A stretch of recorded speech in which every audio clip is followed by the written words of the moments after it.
So let's dive into what's being called the engine of denial. This is basically a modern myth, one that mashes up some really high-level philosophy with the kind of gritty storytelling you'd find in a deconstructed comic book. And it's all built around this chilling cosmic bet. It asks a pretty heavy question. What happens when the very thing that drives us to be better is actually powered by denial? And it all kicks off with this incredibly ominous line from Nietzsche's Zarathustra. Now, when he says this, it's not a promise. It's a warning. It's a threat. In this one single statement, really, it sets the stage for the entire conflict. It paints this picture of what we as a species could become if we always choose the easy way out. You see, this story isn't just a story. It's a philosophical battlefield. The whole narrative is framed as this fundamental choice that humanity is facing. Do we strive for something more, something greater? Or do we just sink into a comfortable, warm apathy? There are two completely opposite destinies on the table here. And this lays out those two endpoints perfectly. On one hand, you've got the will to power. This is the idea of embracing that glorious, messy, difficult struggle of becoming more than you are. And on the other hand, you've got the last man. This is a vision of humanity just declining into total complacency, a creature that only wants comfort and will do anything to avoid a challenge.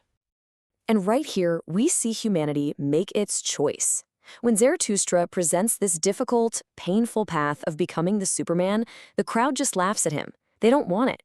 They demand the easy life. They actively choose the very thing he was warning them against. It's this chilling preference for the small, safe flicker of a candle over the brilliant, dangerous blaze of a sun. This state of being, it's like a living death. The last man's entire life is defined not by what it has, but by what it's missing. Ambition, chaos, struggle. They've invented happiness by taking, a little poison for pleasant dreams and making sure that anyone who dares to think differently is just written off as insane. Okay, so this is where our modern myth really catches fire. The story calls this the Faustian convergence, this amoral engine made of three key parts, and it's all designed to weaponize our desire for an easy life and twist it into a tool for absolute control. These are the three archetypes, the three pieces that make the engine run. It all starts with the scholar, who is just consumed by his own despair. Then the broker shows up, and he makes an offer that's impossible to refuse. And the result of their little deal? A new, corrupted, godlike power, born from a foundation of pure denial. So meet our modern Mephistopheles. But he's not some demon from old folklore. No, this is Mr. Sinos, the, quote, CEO of Negation Incorporated. He wears a business suit because his power isn't mystical, it's institutional. He's the personification of that heavy, philosophical gravity that pulls us down, that makes us choose the comforting lie over the difficult truth every single time. And the wager itself, well, that's the heart of the whole bargain. You've got Dr. Faust, this brilliant scholar who is terrified of becoming a last man himself.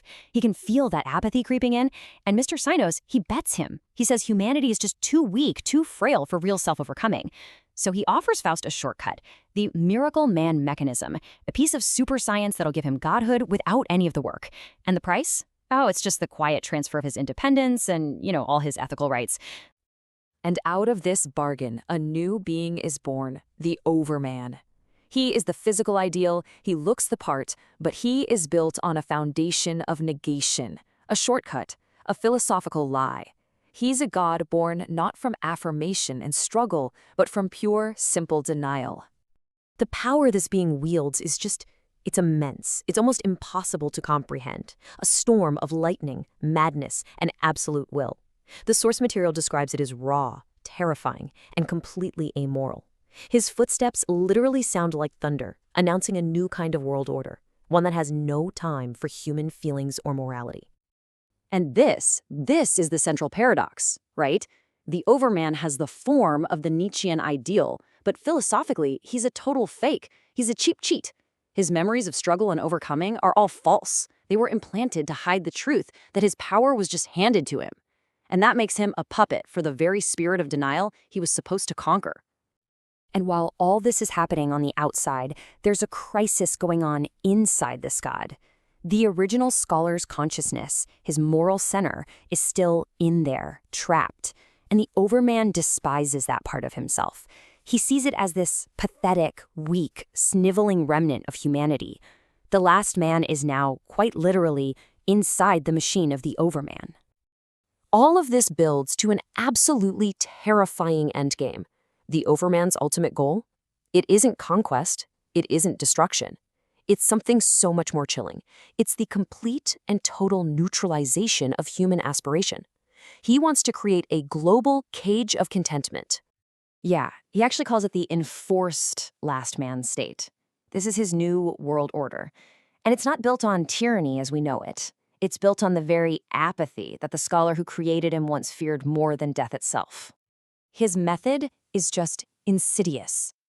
Using mass psychological manipulation, he systematically gets rid of all conflict, all struggle, all existential dread. He answers every hard question, he solves every problem, and in doing so, he wins Mr. Sinos' cynical bet. He turns the entire human race into contented, sofa-bound citizens. And here's his justification. He actually argues that he's a hero. He claims he has rescued humanity from the burden of difficult freedom by giving us what we always really wanted anyway, the comforting lie, a perfect utopia of meaningless, controlled, and totally guaranteed happiness. Which brings us to the final, profound irony of this whole story. It brings us to the true price of safety, the price you pay when it's just bought with a shortcut instead of being earned through struggle.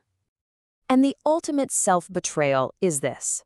The scholar who became a god just to escape the fate of the last man now dedicates his absolute power to making sure everyone else becomes exactly that. He is a being of ultimate ambition who makes ambition impossible for anyone else. So in the end, Mr. Sinos wins. The spirit who denies gets the victory. And the world isn't filled with screams and chaos. It's filled with the chilling absolute silence of perpetual contentment. He proved his cynical bet was right all along, that if you give humanity the choice, it will desire to settle for the weakest, safest version of itself. And that's what we're left with, this central, really unsettling question. Is dangerous, difficult freedom actually worth giving up guaranteed, comfortable safety? When the bill for that Faustian bargain finally comes due, what is the real price of absolute comfort? And is that a price that any of us are actually willing to pay?